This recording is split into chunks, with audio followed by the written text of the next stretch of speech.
বাঙালি মেয়ে আর নেপালি ছেলের বিয়ে তো তোমরা দেখেই নিয়েছো।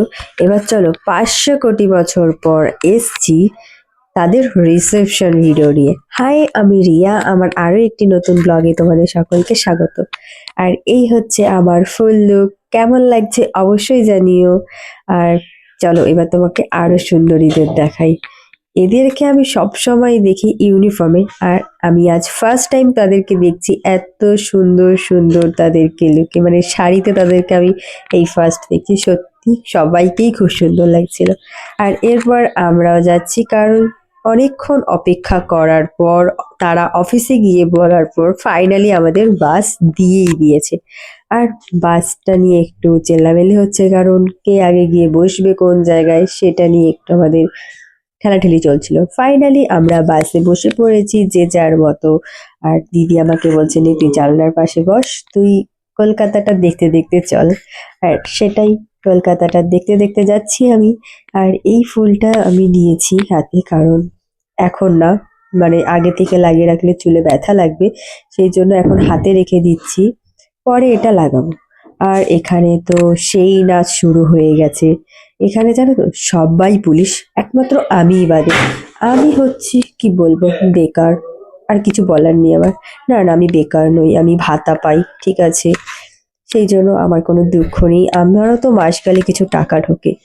আর এদের তো কি বলবো, নাচানাচি গান গাওয়া কিচ্ছু বাদ নেই, চলতেই আছে। আমি তো শুধু তাদেরকে দেখেই যাচ্ছি। এই কানেরটা আমি নিয়েছি বিয়েবাড়ি উপলক্ষে, কানেরটা কেমন হয়েছে জানিও। আর নেকলেসটা আমার নয়, আমার বান্ধবীর থেকে নিয়ে এসেছি।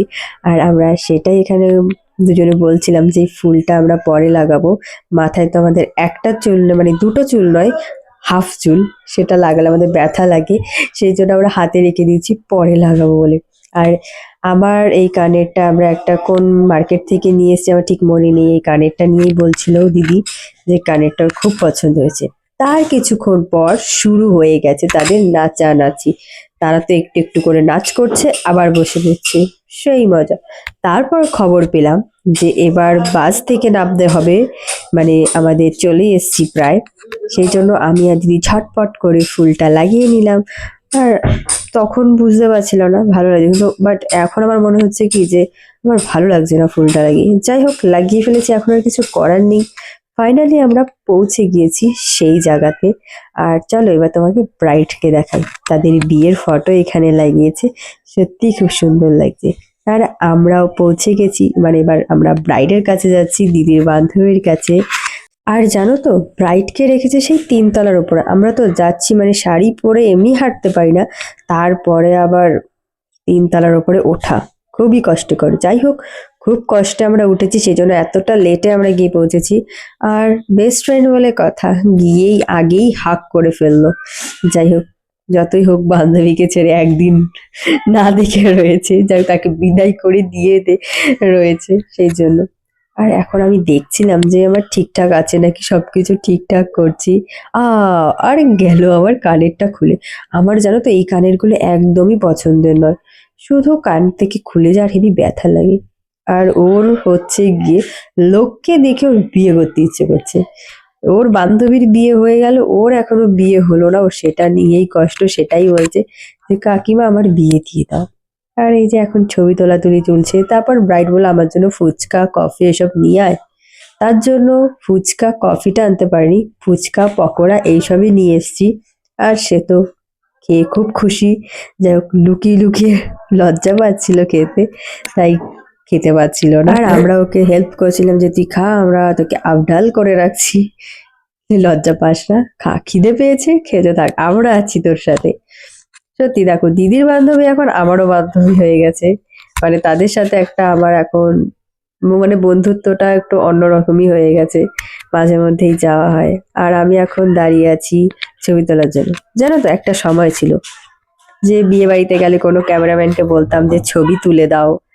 আর এই একটা বিয়ে বাড়িতে দেখলাম যে ক্যামেরাম্যান যেচে আমাকে বলছে যে তুমি একটু দাঁড়াও না, তোমার একটু ফটো তুলতে চাই। তারপর যাই হোক, আর তোমাদের বলে দিই এটা কিন্তু মানে এই মেয়েটার শাশুড়ি। দেখো শাশুড়ি তো সেই ভাইবেই আছে। ও, উনি একা একাই নাচ করছে, বাহ, ছেলের বিয়ে দিয়েছে বলে কথা, না মজা তো করতেই হবে, উনি তো ওনার মাস্তিতেই আছে। চলো এবার সেই কথাটায় যাওয়া যাক। উনি আবার আমাকে জিজ্ঞাসা করছে যে তোমার এই ফটোটা কি ফেসবুকে আমি পোস্ট করতে পারি? আমি বললাম ঠিক আছে করো। মানে আমি পোজ দিচ্ছি, মানে আমার ফোনে ফটো তুলছিলাম পোজ দিয়ে, সেটাই উনি বলছে বা তুমি তো বেশ সুন্দর পোজ দিচ্ছ, আমি দুটো তোমার ছবি তুলতে চাই। তাই উনি তুলেছিল, পরে বললো ফেসবুকে পোস্ট করো। আমি বললাম, ঠিক আছে করো, কোনো ব্যাপার না। এখানে বউ বরকে জাজ করছে যে তুমি কিছু খেয়েছো নাকি। যাই হোক, অনেক কিছু করার পর ঘোরাঘুরি করা, নাচা গানা দেখা, সবার সাথে গল্প মজা ছবি সবকিছু করার পর ফাইনালি চলে এসেছি আমরা খেতে। আর এখানে জানো তো আমি ডাকছি ঝুমাকে যে এই ঝুমা ঝুমা তাকা। ও তো হাই করছে না, পাশে দাঁড়িয়ে রয়েছে এই ছেলেটা, ও হাই করে যাচ্ছে বারবার। মানে আমি বলছি ঝুমা এদিকে তাকা, আর ও তো ব্যস্তই ওর বরের বন্ধুদের মানে জন্য, কিন্তু সে আবার হাই করছে আমাদের। আর আমরা এখানে আলোচনা করছি কে কার থেকে কত কচি, আই মিন কচি নয়, কে এখানে কার থেকে সবার বড় কে। তারপরে সেসব নিয়ে আমরা আলোচনা, খেতে বসছি, মজা তো করতেই হবে। আর ফার্স্ট টাইম জানো তো আমি এমন কোনো বেবি দেখলাম যে তার থেকে খাবার চাইছে আর সে দিচ্ছে, মানে চাইছিও না, এমনি বলছে খাও খাও। বাট আমরা কেন খাবো বলো না, আইসক্রিম তো বেবিদের খুব ফেভারিট হয়, আর বেবিটা সত্যিই খুব কিউট, আমার খুব ভালো লাগছিল। আর এরপর আমাদের খাওয়া দাওয়া শুরু হয়ে গেল। ফাইনালি সবকিছু খাওয়া দাওয়া করে এবার বান্ধবীকে বাই বাই বলে চলে যেতে হবে আমাদের গন্তব্যে। তারপর যাই হোক সবাই মিলে এখন সবাই আইসক্রিম খাচ্ছে। আমার তো এমনি একটু ঠান্ডা লেগেছিল, তারপর আইসক্রিমটা খেয়ে একদম যাকে বলা হয় সাইড এফেক্ট, মানে এমন ঠান্ডা লেগে গেল কিছু বলার নেই সায়। আর যাই হোক আমাদের ও দিতে এসছে, সে যে লাস্ট বারের মতো ওকে বলে একটু বাই বলে দে। আর আমি ক্লান্ত হয়ে গেছি, তাই কানের টানের একদম খুলে টুলে বসে আছি।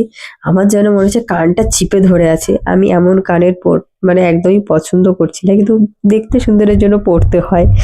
যাই হোক, আর দেখো মানে সারা বিয়ে বাড়ি আমি শুধু এইভাবেই নাক মুছে গেলাম, মেকআপ উঠে যাবে ওইভাবে মুছলে, সেজন্য ওইভাবে তো আর মুছতে পারলাম না। সারা বিয়ে বাড়ি আমি এভাবেই মুছেছি। এরপর আমার হট করে মনে পড়ে গেছে, আরে আমার তো বিয়ে বাড়ি শেষ, সেই জন্য একটু ভালো মতো নাক মুছে নিলাম। ফেরার সময় আমাদের সাথে হয়ে গেছে একটা স্ক্যাম। আমরা যাওয়ার সময় একটা রেলগেট পার করেছিলাম, সেখানে লেখাই ছিল যে রাত 10টার পরে এখান থেকে আর পারাপার করা যাবে না, কিন্তু আমরা সেটা দেখিনি। আর পারাপার করা যাবে না তার কারণ হচ্ছে ওখানে কাজ চলবে। আর আমরা তো বাসে বসে আছি, গিয়ে দেখি একদম মানে যাওয়ার কোনো উপায় নেই, তারা রেল গেটটা পুরো খুঁড়ে ফেলেছে। যাই হোক, সেই কোথা দিয়ে ঘুরিয়ে ঘুরিয়ে খুব খতরনাক খতরনাক রাস্তা দিয়ে, সরু সরু রাস্তা দিয়ে নাকি নিয়ে গেছে। আর আমি তো বেঘুরেই ঘুমোচ্ছি। জানি না ভিডিওটা কে করেছে, বাট মনে হচ্ছে আমার দিদিই করেছে। যাই হোক, আমি তো নিজেকে দেখে নিজেই হাসছি। তারপর এত ঘুম টুম করে ফাইনালি আমরা বাস থেকে নেমে পড়লাম। আর এখন বাজে 3:15। 3:15-তে বাড়ি যাচ্ছি ঘুমাতে, আর আমি সকালবেলা উঠে আবার আমি আমার নিজের বাড়ি ফিরবো। মানে কতটা কষ্ট, মানে ঘুমাবো কইটুকু এটাই ভাবছি। আমার তো মেকআপ তুলতেই আমার লেগে যাবে আধা ঘন্টা, এইগুলো করে ওগুলো মানে এত কিছু করে সকালে বাড়ি ফিরবো কি করে আমি সেটা নিয়েই চিন্তা করছিলাম। যাই হোক, বাড়ি তো ফিরতে হবেই, আর খুব শীত করছিল, তখনও শীত ছিল, তাই ভাবে ঢেকে ঢুকে বাড়ি ফিরছিল দেখো সকলেই। আর দিদির হাত থেকে দিদির সব সোনা গয়না গাটি সব পড়ে গেছে, সেইগুলোই তুলে তুলে দিচ্ছিলাম, আমি ভিডিও করছিলাম, ওরা সবাই তুলছিল, মানে এমনি লেগে আছে তাড়াতাড়ি করে যাব, আবার ও সব দিল ফেলে। যাক, কি আর করা যাবে, সেটা তো আর কিছু করার নেই। সবকিছু নিয়ে সব সোনা গয়নাগুলো এখানে রেখে দিয়েছে, সেইগুলোকে নিয়ে এখন যাচ্ছি রুমের দিকে। আর এত কষ্ট হচ্ছে কি আর বলবো। আজকের মতো ভিডিওটা এইটুকুই, বাই।